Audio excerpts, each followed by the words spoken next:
Olá, eu me chamo Luiz Dadame e sejam bem-vindos ao nosso boletim informativo de soja, trazido aí diariamente para vocês. E hoje nós vamos falar do que aconteceu no dia 5 de fevereiro, quarta-feira, o mercado aí que tirou as altas de terça-feira, um dia positivo para preços, e hoje Chicago, principalmente para soja, com uma queda considerável. Então vamos acompanhar como ficou esse cenário do mercado para a data de hoje. Chicago hoje acabou operando aí negativo, principalmente voltado na soja. A mínima do dia chegou a registrar 22 cents negativo. O fechamento ficou na casa de 16,25 negativo, que representa 1,5. Dessa forma, o março se aproximou novamente dos 1.050, fechando a 1.058,75 cents. No caso do milho, o fechamento foi praticamente neutro, com o março fechando a 493,25. Mas nós tivemos uma alta expressiva na questão do milho B3, com ganho de 1,6%, o que equivale a R$ 1,23. Dessa forma, o milho no março fechou muito próximo de R$ 78, cotado a R$ 77,91.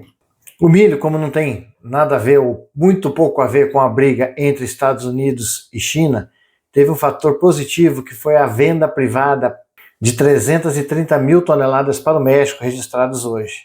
Logo após, aí o governo americano ter estendido o prazo de mais 30 dias, onde não haverá aquela sobretaxa para o México e Canadá. Mas a soja sim, a soja é o foco aí, é o foco do mercado que olha entre China e Estados Unidos, aí falando de commodities agrícolas. Na terça-feira surgiu-se um comentário de que os Estados Unidos e a China pudessem estar se aproximando para achar um certo equilíbrio no acordo. Mas hoje um silêncio total sobre a notícia gerou novos receios ao mercado. E o mercado acabou aproveitando o quê? Para realizar lucros. Então a falta de novas notícias sobre realmente um possível acordo entre Estados Unidos e China, um silêncio sobre, na verdade, esse tema, acabou levando o mercado à sua realização de lucro, acompanhado, é lógico, pela queda do petróleo de 1,85%. Nós já falamos em vídeos anteriores, até mesmo no ano passado, antes do ganho de Trump, que caso realmente o governante americano tivesse ganho as eleições e adotasse novamente políticas tarifárias, isso poderia gerar um certo desequilíbrio em relação a prêmios de Chicago. No caso de Chicago, falando de mercado global, e no caso de prêmio, falando mais aí da América do Sul. Então a gente vê que ainda essa questão aí Estados Unidos e China deverá trazer aí bastante semanas de oscilações para a gente.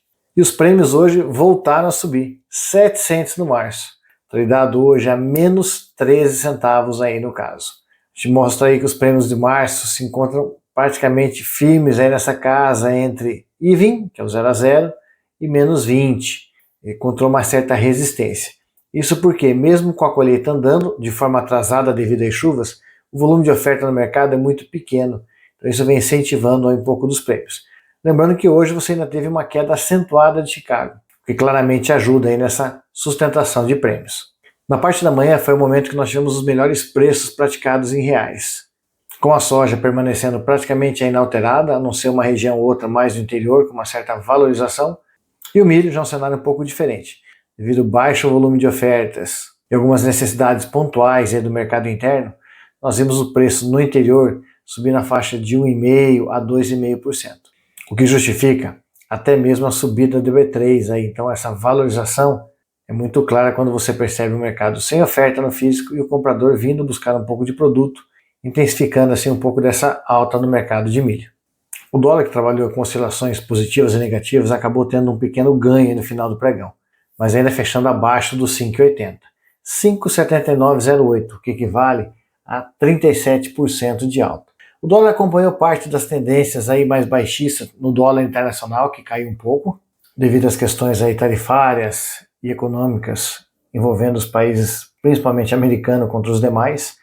A divulgação de números da economia chinesa, que vieram um pouco abaixo do esperado, e também com relação à queda na produção industrial brasileira, que registrou um número em dezembro pouco abaixo do que a expectativa do mercado aguardava. Então esses fatores acabaram trazendo esse cenário de dólar com praticamente 0,40% de alta. Para falar de clima, nós vamos trazer dois cenários aí, um com chuvas aí nos últimos 15 dias, que demonstra que praticamente todo o Brasil recebeu chuvas aí, principalmente na região mais central, boas quantidades. Mas no caso do Rio Grande do Sul, essas chuvas ficaram concentradas mais na região norte ali do estado. Regiões centrais e sul, onde também tem plantio de soja, acabam não recebendo chuvas por mais de 15 dias. E nos últimos 10 dias, Isso se torna mais acentuado aí, com o Rio Grande do Sul inteiro praticamente não recebendo chuva, e o oeste catarinense e o sudoeste do Paraná também com baixa umidade para os últimos 10 dias. Como no Paraná a quantidade de chuvas aí foi mais adequada nos últimos dias, isso deixa um cenário aí um pouco mais normal.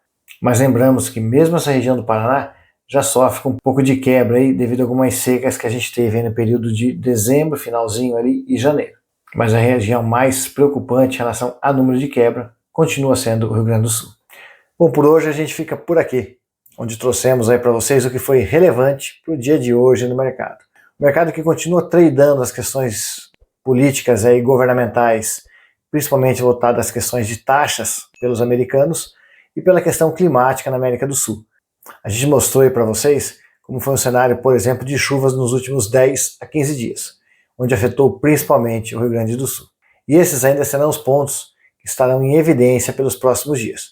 Então fique acompanhando os nossos vídeos e se mantendo sempre bem informado. Fiquem todos com Deus, um forte abraço e até amanhã.